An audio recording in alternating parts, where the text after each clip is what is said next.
Hi, and welcome back to this week's episode of Production Arts Opportunities. This week I'm going to be talking about the evolution of stage management, from the history to the future. The role of a stage manager has been around for many centuries in different forms, and in this video I'm going to be explaining the history of stage management and how the role came around, as well as discussing where it's going in the future and what possible threats there are going to be for stage managers in the future. I'm also going to be talking about how theatre legislation has changed and how that has impacted on stage managers at that moment in time. History of stage management. The term stage manager wasn't used until the 18th century, however previous to this there have been loads of evidence that shows how the role developed over the time.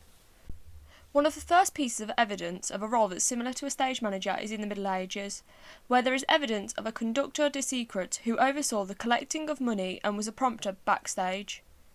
Due to there being very little time in the rehearsal process of these productions, the actors could never remember their lines or the blocking of where they had to stand on the stage, so they had a prompter backstage who would have the script in front of them and would cue the lines to the actors, as well as cueing the blocking of the show, as they had that written down into the script as well, which is one of the first variations of the prompt book, which deputy stage managers still use to this day.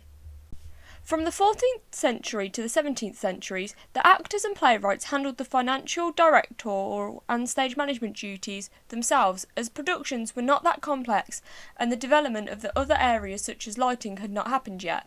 This then meant that there was no point hiring a complete separate team to handle these duties, as they could do it by themselves and the company wasn't getting enough money, as theatre wasn't that popular back then. In the Elizabethan era, during Shakespeare's time, the role of the prompter was split up into two roles, the stagekeeper and the bookkeeper, which both had different responsibilities, as the growing popularity in theatres meant that productions were having more props added and they were getting more advanced, meaning that playwrights and actors could not handle the work themselves, so they needed to hire extra people in to help run the show. The responsibilities of the stagekeeper is the maintenance of the theatre, taking props on and off stage, and the security of the performance space, meaning that it had to be quite physically strong, whereas the responsibilities of the bookkeeper was to keep track of the stage script, also known as the book, obtain the necessary licences for the productions, as licences now became a massive thing, due to legislations of needing licences to be able to perform certain plays. Also doing the notations in the book regarding entrances and exits, and ensuring that all props and effects were cued on time. This was a really important event in the timeline for a stage manager, as it was the first time that someone else was hired who wasn't an actor or a playwright to organise and help with the management of the performance, even though during Shakespeare's time these were young boys who were trying to learn the trade. At the start of the 18th century, the term stage manager was actually used, due to the fast-growing popularity of theatres, meaning that companies had more money and the fast advances in complexity in theatres, companies started to hire a team of people, again, young apprentices normally learning the trade, to complete these additional tasks for the theatre, including cueing all of the other areas, making sure, for example, sound goes at the correct time. In the early 19th century, due to the success of theatre, they now also hired an actor manager. This person was normally a leading actor who wanted to set up their very own technical company. Their responsibilities were to manage the company's financial arrangements, as well as occasionally taking over the theatre's management. They are also controlled all the elements of direction to design to the stage management, which over time has now developed into the production manager. In 1929, there was one of the first evidence of an assistant stage manager, Preston Sturges. He was hired as an ASM on Antonietta Perry's production of Going Home, as he tried to call all the cues but kept on mixing up the lighting cues with the lightning and thunder cues. Therefore, Brooke Pemberton hired him to gain more experience and help out backstage organising props, which is still a major part of the role as an ASM. Calling over time. Calling is still a massive part of the stage management team. However, back in history, they didn't use a prompt desk. They had different ways of cueing people. In history, the way the prompter or the bookkeeper would cue is by whistling, therefore creating the saying, "Don't whistle in a theatre," as this was their means of communication. These whistles were how people knew when certain sound effects or to move certain scenery or put certain props on. meaning that if an actor would whistle when they weren't supposed to, the sound designer could think that that was their cue, and therefore the cue would be wrong, going at the wrong time. The reason why we still have Don't Whistle in a Theatre nowadays, even though now technology has advanced so much where stage managers do not whistle to cue things anymore, the saying has still stuck. However, with the fast advancements of technology, we now have communications devices, and the DSM has an electronic prompt desk where they can both call the cue vocally through CANS, which is a communications device, or they can cue it with the lights that are on the prompt desk in case communications go down normally. So the way that the DSM or the bookkeeper back in those days would call a show has really advanced, and you no longer need to know how to whistle to be a stage manager and to call a show. However, the saying, "Don't whistle in a theatre," has still remained. Present day stage management. With technology quickly advancing, the job roles within the stage management team have now split up into separate sectors, as you need members of the team with specific skills to complete specific tasks. The modern day ASMs are still organising the props, but now are using automation to move the scenery on and off stage, meaning that there's less need for stage hands and they're becoming less and less important, as it's now being programmed and being moved at a push of a button to get the exact right spikes every time, meaning it's more accurate than two people pushing it on or carrying it on to try and hit these spikes.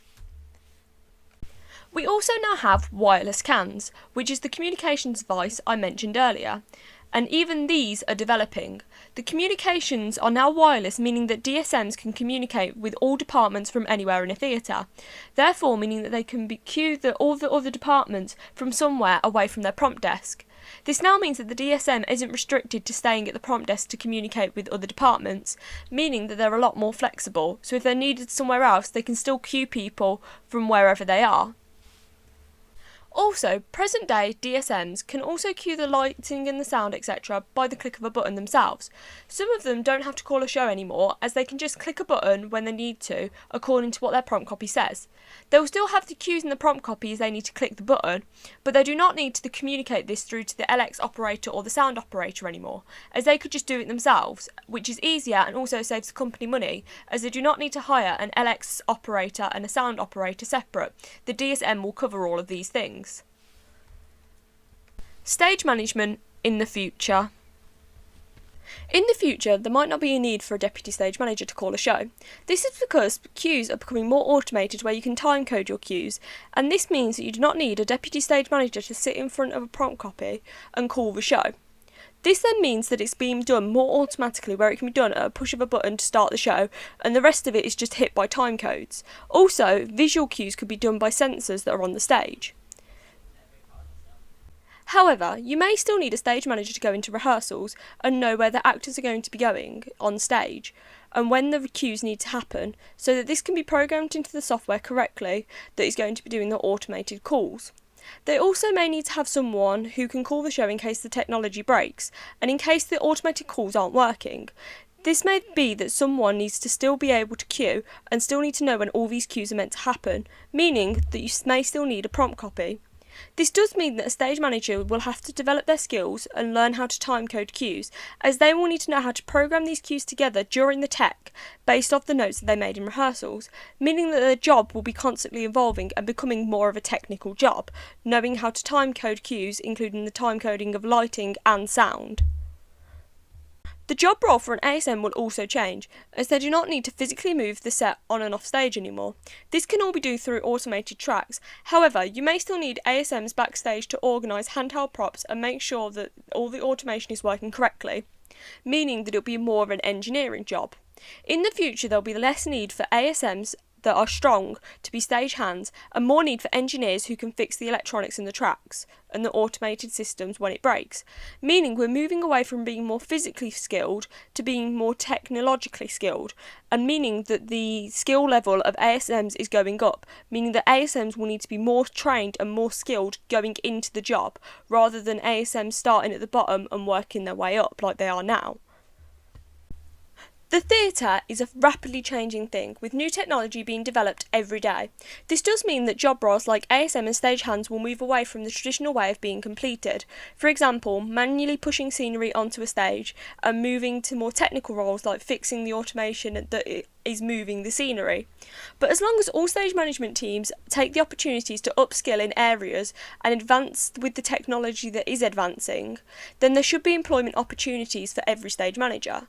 As even though the job role's moving away from tradition, it will still be a job role in the future, but it will be more technically based rather than being more physically based. Thank you for watching.